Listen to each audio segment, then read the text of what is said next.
Dhalli namaa erga uumame adeemsa tirannaarraa eegalee qonnaan of jiraachisee har'a ga'ee jira. Qaroominni addunyaa immoo yeroodhaa gara yerootti dabalaatuma waan haaraa kalaqaa deemaa jira. Adeemsa kanaan imalli jireenyaa akka salphatu taasisuu keessatti gumaachi kalaqa teeknooloojii ga'ee guddaa qaba. Sirni gabaa addunyaatis karaa teeknooloojii kanaan dijitaal erga taasifame oolee bulee jira. Sirna gabaa dijitaalaa kanaan sadarkaa dursaarratti kan argamtu biyya guddoo ardii addunyaa kanaa kan taate US Ameerikaan iddoo argama Google, Amazon fi Facebook ta'uu isheetiin hiree bal'aa kana argachuuf carroomuudha kan ibsamu. Dameewwan kalaqa teeknooloojii kanneeniin carraa hojii bal'aa lammiilee isheetiif uumtee jirti. Biyyattiinis hiree galii olaanaa ittiin argattu ta'eefii jira. Sadarkaa lammaffaa fi sadaffaa irratti kanneen maqaan isaanii ka'ummoo Biriitaaniyaa fi Kanaadaadha. Isaanis gama gabaa dijitaalaatiin biyyoota dorgomaa hin qabneedha. Itiyoophiyaanis addunyaa dijitaalaa kanatti makamuuf jijjiirama as Digital Itoophiyaa 2025 raawwachaa kan turte yoo ta'u, Digital Itoophiyaa 2030 dhiyeenya kana ifoomsuun ishee immoo kan yaadatamuudha. Kanaanis gama Itiyoo Telekoomiin sirni gabaa zaman gabayaa jedhamu tajaajila kennaa jira.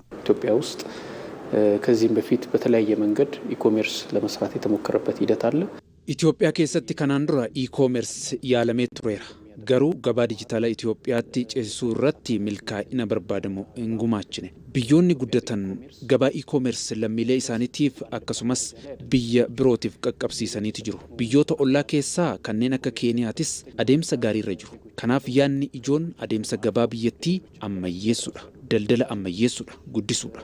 Bakkuma jirtutti gufuu tokko malee tajaajila sana akka argattu taasisuudha. Carraa hojii bal'aas as keessatti uumaa adeema. Daldaltoota gurguddoodhaa fi giddugaleessaa hammachaa si'aayina gabaatiif kan hojjetamu ta'a. Digital Itoophiyaan 2025 eegalame gabaa dijitaalaa babal'isuuf ga'ee olaanaa baachaa turu deetaan ministeera daldalaa fi walitti hidhamiinsa naannawaa ይድነቃቸው ወርቁ himanii jiru. ኢኮሜርስ እንግዲህ ጠቅለል አድርገን ስናየው አጠቃላይ በኦንላይን የሚደረጉ ግብይቶችን waliigalaan e-commerce yoo ilaallu daldala onlaayinii raawwatamuu kan ibsudha. Dinagdee dijitaalii isa guddaadha. Biyyoonni haalota adda addaatiin dorgomaa jiru. Fakkeenyaaf Chaayinaan damee kanaan bara kana qofa doolaara tiriliyoona hedduu ittiin argatte. E-commerce irratti haalaan hojjennaan milkaa'ina Digital Itoophiyaa 2030tiifis gumaacha olaanaa taasifna. Gabaan dijitaalaa babal'achaa deemuun dinagdee fooyyessuu malees tasgabbii gabaatiifis murteessaa akka ta'e eeramee jira. የፔመንት ሲስተሙ አሁን ያለው ቅድም የተነገረው ከካሽ ኢትዮጵያ ባለፉት 5 ዓመታት